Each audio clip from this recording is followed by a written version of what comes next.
เอาครับมาสงคา มาสงคาพี่น้องแต้วเขากูก็กูก้นกูตีกูตั้งเลยค่ะเนาะเขาใครมาตรงทักพี่น้องเขาหน่วยไล่แทงเลยค่ะเนาะลองบินออนไลน์ค่ะเนาะบินออนไลน์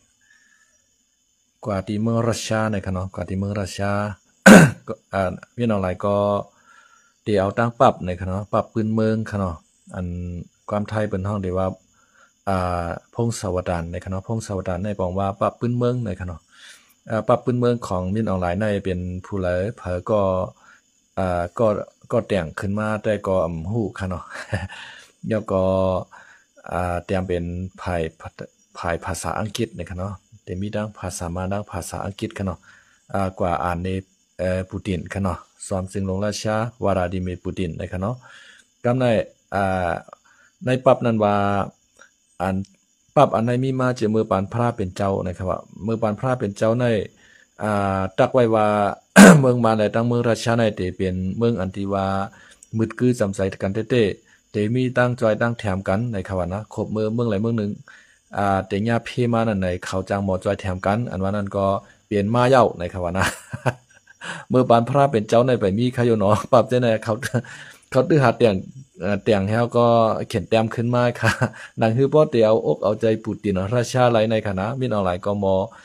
มันก็หมอขึงการไว้กับขนมนังคือปูตินป้อเตมาจอยแถมมันขนมเมื่อเดียวตั้งปูตินก็ญาตั้งหยาผืดค่ะเนาะเมืองมันก็ญาตั้งหยาผืดค่ะก็สังแลเมืองยุคราชาญาตั้งหยาผืดขลาดในก็เปว่าเมื่อปี2022นั่นค่ะนะวันที่24เดือนธันวาคมนั่นไหนมันเอาเอ็นแห้งซึกตั้งนำตั้งหลายแล้วเขาเมื่อตึกเมืองยูเครนขนาดมันเตอ่านตึกเอาภายใน1อาทิตย์ในขนาดไฮชิมไลเวงเมืองยูเครนดังหมดในขนาดก็กะว่าก็เปว่าอเมริกันเขายุโรปเขาอยู่ภายหลังยูเครนแถวและจอยแถมมากองหมังมือจืนยามกูเจอกูเมียวตั้งข่าวสารสงครามขนาดตั้งภายการตึกศึกษาบางตึกนั้นขนาดนะจอยแถมยูเครนมาตั้งนำตั้งหลายยูเครนเขาก็ต่อสู้ว่าขนาดต่อถึงมา3ปีปลายในก็ไปก้านราชาในขนาดกำในราชาก็ถูกอเมริกันเขาปิกป้ายมักมีถูกยุโรปเขาปิกป้ายมักมีค่ะเนาะอันนี้ก็ราชาก็ญาความบาดค่ะเนาะปิกป้ายมักมีแปดตั้งนำตั้งหลายเงินป้ายมักมีของอันเปิ้นปิกเปียดมันยึดเปียดนั้นซ้ำขึ้นเอาซื้อกองกลางลักนักสิมายื้อราชาขึ้นนั้นขนาดนะเอามาจอยแถมยูเครนเนี่ยยื้อราชาขึ้นนี่เนี่ยกำในตั้งเมืองมันก็ซ้ำญาตั้งหยาบผืดค่ะเมืองมันในญาตั้งหยาบผืดก็แปลว่ามินออนไลน์ในซ้ำยึดอำนาจมาเมื่อปี2021ค่ะเนาะยึดอำนาจองซันซูกิมาเมื่อปี2021องซันซูกิในเลือกตั้งเป้หมดค่ะเนาะในเมืองมันในกินเรียบค่ะเนาะกำในมินออนไลน์ในทำซุ้มการค่ะเนาะปาร์ตี้สังสีในซุ้มการในไรเขาก็ให้เป็นลงปอกซึ่งนั่นขนาดนะเอาว่าปางเลือกตั้งอันใดมันนำตาราในค่ะเนาะยึดอาณาจึงเมืองยึดเอาองซันซูกิตกขอบต่อถึงวันเมื่อไหร่ค่ะเนาะก็เพื่อว่ามานกองยาปางตึกน้ำหนักค่ะเนาะหอบหน้าหอบหลังอ่ะเซ็งเหมือนเจ้าหนังซุ้มอ้อยหลีพี่น้อง3ก็ปอดห้องก็ยืมมันค่ะเนาะปอลองเทียน LA ยักแข่ง AA และตั้งโกก้าง MNTA ค่ะเนาะโฮมบ้าค้างค่ะเนาะโฮมบ้ายางเผือกเขียนอยู่เขียน TF เขาจะในโฮมบ้า PDF ลายหมู่ลายตุ้มตั้งซึกช่างเขาจะในค่ะเนาะซึกสงครามในหอบหน้าหอบหลังมันกับเสียงยาวในมันในก่อนหนังคือปอเตไลตั้งจอยแถมที่เมืองราชาค่ะเนาะกำกว่าที่เมืองเขกำกว่าที่เมืองราชาในก็ย้อนนักจอยแถมค่ะเนาะกำในมานในแต่งปรับพงศาวดารกว่านั้นขนาดเนาะแต่งปรับพื้นเมืองกว่าว่าเมืองมานในดังเมืองราชาในเปลี่ยนเมืองปีเมืองนองกันเมืองอ้วยลีกันขบเมืองไหลเมืองหนึ่งมีปางตึกซึกเสริมมาในแต่ไรจอยแถมกันให้ในวันนะใจกวนแปลภาษามันในเขาก็แปลเป็นปูตินถ้าเราให้ปูตินเข้าใจปูตินก็เฮ็ดเกียงเขาอกเข้าใจแล้วก็จมเชื่อเต่งกับขนาดนะก็แปลว่าเขาก็เป็นเป็นเปิ้นเฮาว่าปฏิวัตินั่นขนาดเนาะรัฐบาลปฏิวัติรัฐประหารนั่นขนาดมันก็เหมือนกันเขาซิมอาณาจึงเมืองเหมือนกันเขาเป็นฝ่ายคอมมิวนิสต์เหมือนกันนั่นขนาดนะก็ยินจอมกันให้ไหนก้อยกาอันตีมินออนไลน์กว่ามาปอกในมันไหลตั้งจอยแถมตีราชามาอยู่3รองเลยครับเนาะรองที่1ก็ มันกว่าให้ราชาในมาลงทุนเฮ็ดตาฮื้อน้ำลึกตีถวายนั่นขนาดเนาะตีถวายนั่นครับข้อที่2มาก็เตมาเฮ็ดโรงไฟฟ้านิวเคลียร์ในคณะโรงไฟฟ้านิวเคลียร์ที่ถวายในกับคณะห่างกันตั้งกรุงเทพใน4ปาก50กิโลในคณะ450กิโลกว่าในครับนะ ก้วยกะโฮงไฟฟ้านิวเคลียร์ในเพราะว่ามันแตกค่ะเนาะอันตรายเตะๆค่ะว่าจังได๋โฮงไฟฟ้าซนบิวที่เมืองยูเครนค่ะเนาะเมืองกูปอกในมันแตกมันโหไหลในเฮ็ดให้คนตายตั้งนำตั้งหลายค่ะเนาะเป็นยอกกะกันโรงไฟฟ้านิวเคลียร์ในไทยเขาก็เป็นห่วงครับบ่ได้ในคณะไทยเขาก็ลักหลอมไว้ใจค่ะนะเพราะว่าราชาเข้ามาเฮ็ดกันได้ยาวก็ข้อที่3มาเขาก็ได้มาเฮ็ดเหมือนจังหนังว่าศูนย์กลางปลายมักมีค่ะเนาะเฮ็ดโรงกันน้ำมันจังได๋ค่ะนะตีกันได้ให้ไหนครับว่านะมินออนไลน์ได้อะไรตั้งใจแถมตีราชามาค่ะเนาะพี่น้องเขาค่ะราชาก็มาจอยแถมเขาค่ะเนาะราชาก็ได้มาลงทุนในเมืองเขาเนี่ยกำไรเขาก็ได้เลยตั้งจอยแถมตีราชาดีเขมาตั้งนำค่ะเนาะช่วงในเฮาขาดได้เลยหันว่าซึกยักแข่งเอก็ใครซุ่มมานค่ะเนาะเมื่อเลยซึกปรองเทียนเอก็ซุ่มมานซึกขางแข่งก็เริ่มซุ่มมานมากค่ะเนาะก็แปลว่าเขาไล่ต้วนค่ะเนาะไล่ต้วนมาตัดเดก็ปล่อยหมักใส่ค่ะเนาะเมื่อกว่าในมันไปมีต้วนขนาดนะอันมีต้วนในเป็นจุ่มปีดีแอบเขาจุ่มซึกยิบกองกลางเจ้าคือในซื้อต่างวัดต่างเมืองมาเป็นต้นอันที่เปิ้นเฮ็ดการเกษตรค่ะเนาะใส่ปุ๋ยใส่ยาของกวนเจ้าให้เจ้านาในค่ะเนาะขึ้นกับไม่รัดแป้งให้แลเอาเฮ็ดขีปนาวุธติดตั้งให้แล้วเอากลับไว้ใส่ตับมันเฮ็ดตับมันซุ่มดังนำตั้งหลายค่ะเนาะบ่เหลือได้มันก็ไล่มาตีเขพองราชาพองค่ะเนาะต้นก็มีกาเซด้วยในค่ะเนาะเอามาปล่อยใส่ซึกปรองเทียนเอก็ตายดังนำค่ะเนาะซึกค้างด้วยในวางตีก็ซึกมันเขายึดไล่ขึ้นเอาในค่ะเนาะสักคานตับเขาจะในค่ะเนาะตับเพียนว่าตับมันว่าตับค้างว่าตับยักแข่งเขาจะในค่ะเนาะก็แปลว่าจุ่มยิบปองกลางเจ้าคือเฮาในเขาพร้อมกันค่ะเนาะเข้ากลุ่มหิมกันเปลี่ยนใหญ่เขาค้างก็ว่าใครตอนตาเมืองค้างรอดเลี้ยวกันขอปลองก็ใครเมืองปลองตอนตารอดเลี้ยวกันขอให้ไหนเขาซ้ำไหว้กาขันกันขนาดนะติเตในเขาหลูและพร้อมโฮมกันเฮาอ่อนกันโฮมกันตึกซึกมันให้ซึกมันได้กวนปังลู่เลี้ยวกว่าขนาดเยาก็กำลืนสุดมาในจ่องไกมาโฮมมือกันเฮาตั้งเป็นเมืองพร้อมโฮมตุ่มแจ๊ดจ่างเหมือนจังหนังว่าแฟร์เทรดดิโมคราซีอันเจ้าโฮเปาลงจะยัดซื้อเขาไข่ไรไข่เปลี่ยนนั่นขนาดนะในซ้ำใจเขาตึกในเขาตึกเอาตอนตาเผอตอนตามันในเฮก็อันซึกหมางจุ่มก็ซ้ำโกซุ่มวันซุ่มเมืองก็เข้าปางตึกจอมเขาให้แล้วไปเอาข้าวยามมือเขาอ่อนๆเฮไปเอาเขาขึ้นนั่นขนาดเหมือนจังหนังว่าใต้ในข่ำหันโหใต้เอาขนาดนะเหมือนจังหนังคางเลยสังปลองเลยสังกกลางเลยสังเลยเฮาเป็นใต้เฮาเป็นเจ้าของแผ่นดินเมืองใต้ในเขาไว้กาขันสังเฮาเอาขนาดนะก็เปิดสังไรคำไว้กาคันเฮาขนาดในก็เปิดว่าโคเขียวก็มาห่มโคไล่ไรขนาดนะก็เปิดว่าโคเขียวก็มาห่มโคไล่เหอย่าไปว่ามาห่มโคไล่ขนาดซ้ำปลายกะจั่วโอ้ยหลีมันมาดึบตึกโคไล่เฮ็ดให้โคไล่เฮาคาซุ่มซึกให้แลเอ็นแห้งอ่อนๆกันเพราะว่าโคเขียวก็มันก็มีเอ็นแห้งสังค่ะเนาะเมื่อเดี๋ยวในโคไล่ก็เอ็นแห้งอ่อนๆกว่าเย้าในไรเปิ้นก็ไว้กาขันกันเนาะไผไข่แจกเอาตั้งไรก็แจกไผไข่แทกเอาทั้งไรก็แทกให้ไหนเขาตึกซึกมาในเขาตึกตอนตาเผยตอนตามันให้ในคำตึกตอนตาตั้งหมดขนาดเนาะกำในปีดีแอบในแต่มันก็ใครเฮ็ดเมืองโฮมตุ่มแพตรจัดจางค่ะนะซึกปีดีแอบในก้อยกาเขาก็มีอินแห้งให้เลยก็เลยมาปึงอีกซึกปลองค่ะเนาะลองการซึกการตึกเขากูซึกกูเมียวเลยปึงอีกปลองเขาปึงอีกคางเขาปึงอีกย่างเขียนอยู่เขาปึงอีกยักแข่งจังได๋เฮ็ดแล้วพร้อมกันสอนการซึกให้ขึ้นตึกเผื่อตึกกับตึกมาในมันใจลายขนาดปลองก็เอาว่าตาซึกคือใหญ่เฮเลยเฮ็ดตอนตามมันก้อยกะไหลมันตึกซิมไหลก็กับพวกดังห้องเฮียนมันสอนดิกมันเฮ็ดไหนขนาดนะป้ายตั้งเขาวานตั้งเขาเว้งจังได๋เปลี่ยนเป็นป้ายลิกปลองไปให้หมดบัดจึงเมืองนำคำจังได๋ค่ะเนาะเมืองนำคำเมืองเซียนวีลาเชลจังได๋เฮ็ดไหนเขาก็เปลี่ยนป้ายคือเปลี่ยนชื่อปลองก็ไปให้หมดเฮ็ดไหนย้อนเปิ้นนั้นเข้าพร้อมกันขนาดบัดจังโคเขียวก็เตกะยี่จอยปลองเต้ๆมันก็ห้ำขยี้ก็ขนาดนะเพราะว่ายี่ไปได้มาห้ำเป็นตอนตาปลองน่ะโคเขียวก็อยู่ไว้เย็นๆหลไปเอาตื้อตั้งดีเฮาหลไลอย่างคือบ่ได้เป้ปลองขึ้นนั่นเตได้เฮนะหลไลอยู่ภายซึกมาให้ยี่ปลองขึ้นให้ไหนนักก้อยขนาดนะอันนั้นแต่มันเป็นลอกลาย3ก๊กค่ะเนาะ3ก๊กเมืองเขมือปานนั้นแน่เฮ็ดนั้นค่ะรู้เพราะว่าเมืองไหลแห้งใหญ่ตึกกันเนาะในแห้งเล็กหนังกันขึ้นมาโฮมกันแห้งใหญ่ทำขึ้นตึกแห้งใหญ่ให้ไหนอันแห้งใหญ่ก็ซ้ำลูกกว่าให้ไหนนั่นขนาดนะมันเป็นจังได๋ครับย้อนเปิ้นนั้นแลปางตึกศึกษาในเมืองใต้เฮาขาในเกาะหมอย่อหมอไหว้ไรค่ะเนาะเพราะว่าจังหนังเมืองอย่างเขาก็อันที่ล่มแล้วกว่านะเมืองซิริยาในค่ะเนาะเมืองซิริยาในบ่เหลือในหลวงปองจึงเขามันล่มแล้วกว่าค่ะนะพระเจ้าอาชาในไรปลายกว่าอยู่ที่เมืองราชาพุ่นเนาะค่ะเนาะเขาโฮมกันหลายๆจุ่มแหวเลยมาตึกเป็ด จอมปองจึงเขาก็เปิดว่าจอมปองจึงเขาในก็เป็นผู้ยิบอาณาอำนาจค่ะเนาะ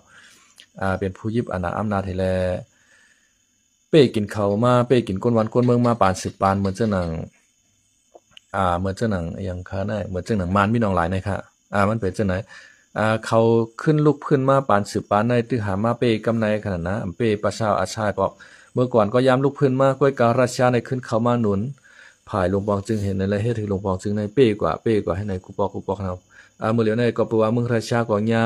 ปางตึกศึกเสือยาอยู่เคียนขนาดมันก็ลูกกับตึกอยู่เคียนมันจังมาจากซิริยานั่นแหละซิริยาก็เลยกวนปังรู้เหลียวกว่าเมื่อเหลียวก็เขาตึกหาเตไม่ขอดพอดใหม่ขึ้นในและตั้งขึ้นมาจึงเมืองเขาขึ้นค่ะเนาะอิสราเอลก็เอาตึกตั้งดีเฮาส่งแห้งซื้อเขากวาดกุมไว้ตั้งนำตั้งหลายค่ะเนาะในพื้นที่ซิริยาจังได๋ค่ะเนาะเมืองมานในก็เป็นสงครามกลางเมืองกันมาเข้าตั้งใน75ปี76ปีแล้วค่ะเนาะไปออมเป้เลยค่ะย้อนเปิดว่าจุ่มยิบกองกลางล้างนาเขาในกลุ่มเฮ็ดเผาเฮ็ดมันพร้อมโฮมไรใจกันเฮและเฮ็ดนั่นขนาดนะก็อะไรก็คลายตอนตามันก้อยเหมือนเจ้าหนังพี่น้องว่าอยู่ WSA ก็คลายเมืองใต้ตั้งปอดออกโค้งและตั้งตกโค้งทั้งหมดทั้งเสียงในขยึดเอาเป็นเมืองว่ากว่านั้นขนาดเนาะปรองก็ช้ำขยึดเอาเป็นเมืองปรองให้ไหนเห็นไรเพราะว่าปรองFPP เขาเตกะจ้อยปรองให้ตึกในก็เหมือนเจ้าตึกมันปรองก้อย FPP ก็เตรียมไข่ตึกนั่นขนาดนะเหมือนเจ้าหนังอาชีพก็เตรียมไข่ตึกให้นะปอตึกในห้องมันตึกไผ่ตึกมันพร้อมกันนั่นขนาดนะกำลื่นสุดมาก็ช้ำขึ้นเขาตั้งมันบ่เดี๋ยวในมันก็กะไรมา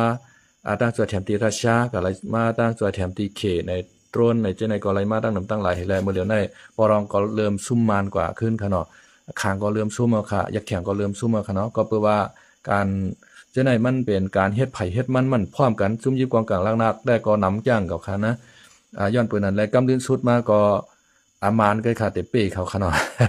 มานก็ได้ยุกเอาจุ่มนั่นเฮาขึ้นกับแหมจุ่มในให้ไหนเฮาขาก็ยังเลยยินข่าวมันมาวองๆแวงๆขนาดนะ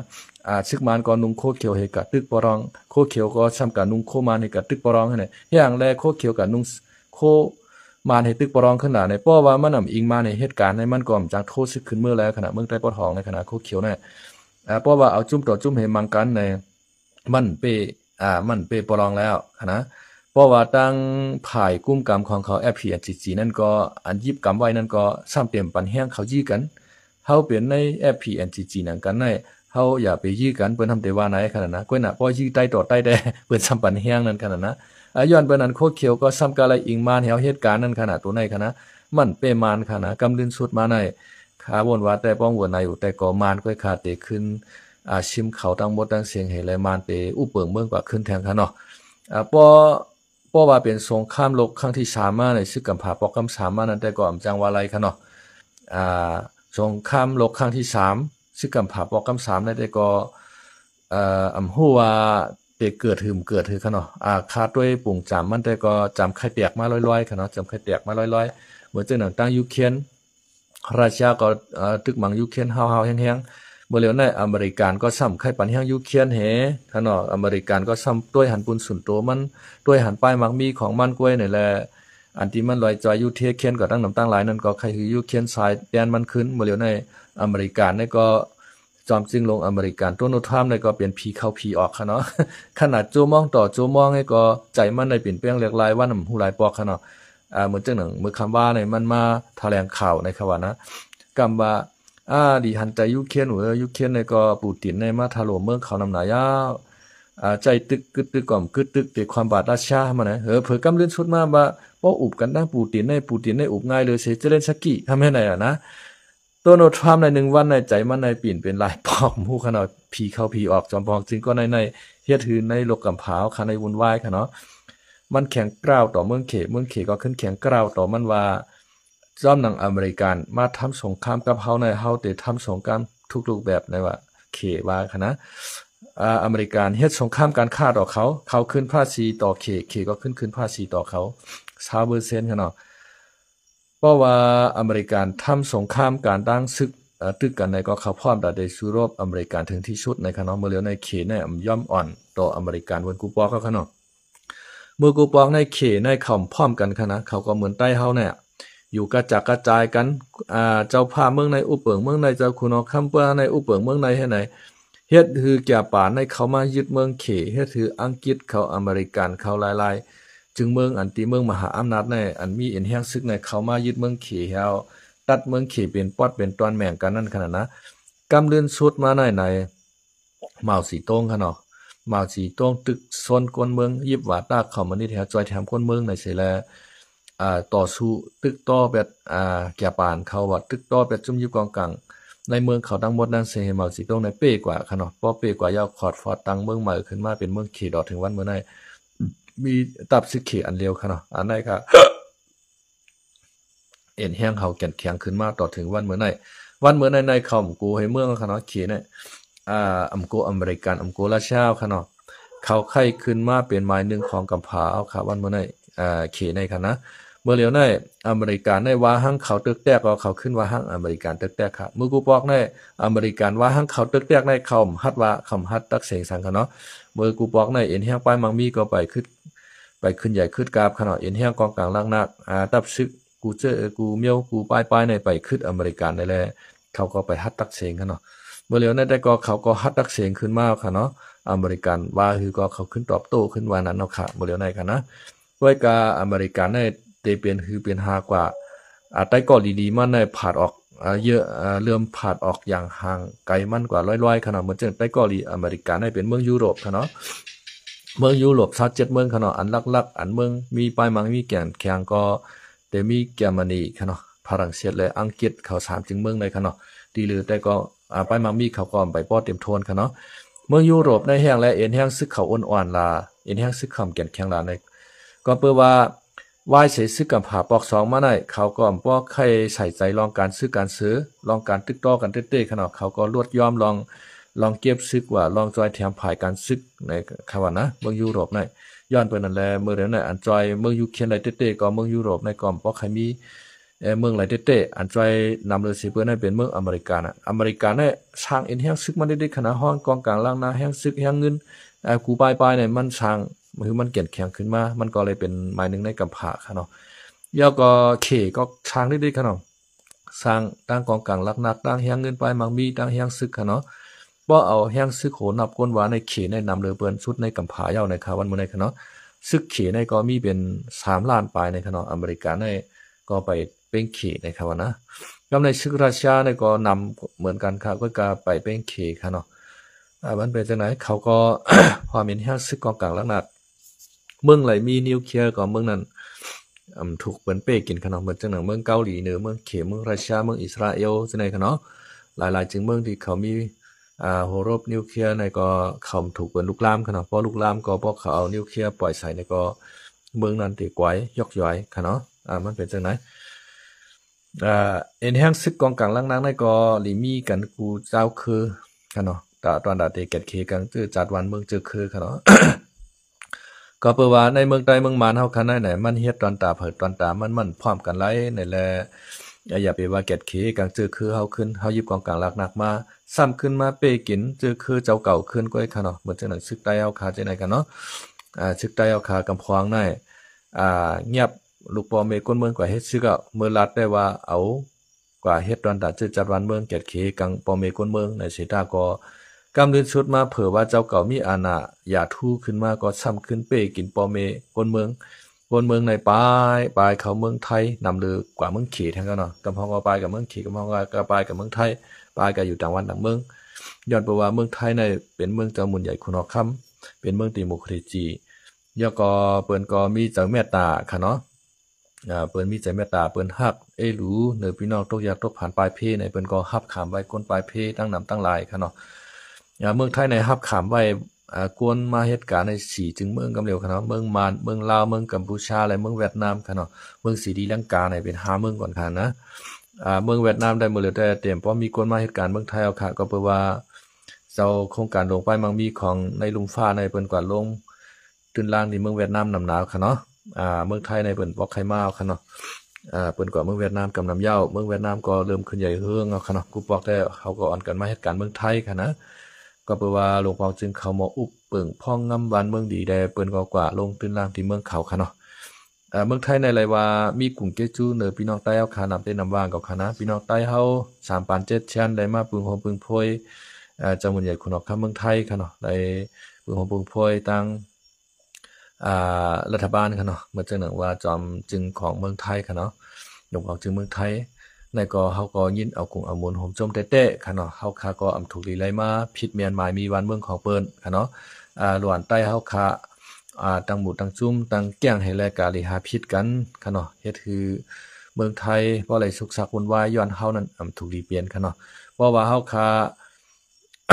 อยู่ลีกินลีก็หาบ้านพิษเผอในตาเปิ้นเตมาพิษเฮาถึงที่เฮือนดีเยถึงห้องนั้นมีค่ะเนาะเพราะว่ามีคนต่างก็ต่างคนมาพิษเฮาถึงที่เฮือนดีเยนั่นเฮาก็โหลดแจ้งตำรวจมายอบเขากว่าค่ะเนาะมันเป็นจังไดค่ะเพราะว่าเฮาก็หาบ้านพิษเปิ้นในเปิ้นก็เตมาพิษเฮานั่นขนาดนะเพราะว่าเฮาก็หาบ้านพิษเปิ้นในได้ก็เปิ้นก็มาเฮ็ดสังที่เฮานั่นขณะเฮามาอยู่เมืองเปิ้นเอา เฮาก็ลีไลฮู้กรุงเกจูของเมืองไทยค่ะเนาะเมืองใต้เฮานั้นแห้งและห้อมอยู่คลาในเมืองหลักเมืองเฮาเนี่ยก็แปลว่าพออยู่เมืองเฮาเนี่ย ว่าเปิ้นว่าเฮาค่ะเนาะมันมีอนาคตมันมีอนาคตเพราะว่าเฮาอยู่เมืองเฮาไหนกำมาซึกจุ่มนั้นย้อนมาเงินว่าย้อนมาเขาว่าชุกจุ่มไหลมาก็ซำกาไหลใส่ปานุติ๊กๆขนาดนะกำปรองย้อนว่าโคเขียวย้อนว่ากำมาซึกขางย้อนว่าโกกลางย้อนว่ายิริมดีในเปิ้นทำยอบกับควานทุบเฮ็ดไหนนั่นขนาดนะย้อนเปิ้นนั่นแลใต้เฮาค่ะก่อนบ่เคยอยู่เมืองใต้เต้ๆขนาดเมืองเฮาในก็มานเป้กินว่าซึกจุ่มนั้นจุ่มในเป้กินว่าเฮ็ดไหนเฮาไปมาอยู่เมืองไทยในค่ะเนาะกำในเฮามาอยู่โฮมพวยเจ้ามุนใหญ่คนออกข้ามเมืองไทยขนาดรัฐบาลไทยเฮาขาก็อำถูกลีไลผิดแม่นกฎหมายเปิ้นเฮาข้ามถูกลีไลกว่าเข่งต้าเปิ้นกะหาผิดหม้อเปิ้นค่ะนะเพราะว่ากับผิดกันแต่งกันยาวในชื่อเสียงมันดูในมันดูเฮาก็เรียกว่าค่ะลูกมันดูตั้งหมู่ตั้งจุ้มพี่น้องไทยใหญ่ในมาก่อความวุ่นวายในเมืองเฮาในเปิ้นจังกวาดล้างนั่นค่ะนะกำพองก็มีลูกอ่อนลูกอีอยู่จ้อมซุ่มซ่อมซ่องอหย่างโหน้ำมันน้ำบ่เปิ้นกวาดล้างมาเปิ้นเข้าตรวจมาตัววัดเพราะว่ามันขาดหมดอายุกับสังสิงจังได๋มันเต็หน้าปากันดังหมดขนาดเพิ่นก็เต็ยอบโฉมมือกับเมืองเฮาพุ่นโหโคตาขี้เรียกในมานก็ซ้ำไปรับตัวอันหัวเอาขนาดนะเขาโลดซึกนะน่ะ ใครก็เฮ็ดซึกก็อะไรก็เฮ็ดเอาค่ะวันมื้อไหนกันนะมันเป็นจังนั้นเฮามาอยู่เมืองไทยก็เฮาโหลไลฮู้กรุงเกจูแผ่นดินของเมืองไทยค่ะเนาะโหลไลมออยู่มอเซาโหลไลมอฮักกันใต้เอาขาหนังกันโหลไลมอฮักกันค่ะเนาะพี่น้องไทยเฮาเพิ่นก็ฮักเฮาค่ะเนาะเพราะเพิ่นฮักเฮาเพิ่นปันเฮาอยู่เมืองเพิ่นค่ะเนาะนะมันเป็นจังไหนเฮาอย่าไปกะว่าไทยเขาในจังเฮาน่ะเป็นจังนั้นจังไหน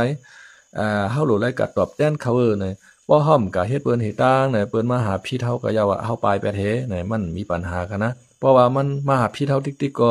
เฮาโทรแจ้งตำรวจมั่งยอบกว่าก็ยังไลขนาดนะเพราะว่ามันมาเฮ็ดเฮาในเฮือนในเยแหน่เฮากัดแตงมันตายในเฮือนเฮาแหน่ในนั้นแต่เฮามีอาจจะตั้งพิษเสตาก็ตั้งพิษมันบ่ใหญ่ค่ะกว่าบ่เฮาก็ล้ำกัดแตงเบิ่นหนูจ้อมกิ่วกลางวานจ้อมในกัดในชาว่าในจ้อมสิได้แต่อาจจะตั้งพิษมันเฮาญาติเต็มๆนั่นขนาดนะมันเป็นจังได๋ใครผากถึงพี่น้องใต้เฮาข่าวหล่อหนุ่มใต้เฮาเขาค่ะเนาะอย่าไปสร้างความวุ่นวายปันเมืองไทยค่ะเนาะกูพี่น้องใต้เฮาเขาตั้งนำตั้งหลายกูไหลญาจากมันจอมก็เลยยากขามคิวโซมันจอมนั่นขนาดวันเมื่อไหร่ก็ข่าวจากกำลาวก็ที่มีหมอกนายค่ะเนาะค่ะไม่ชงค่ะ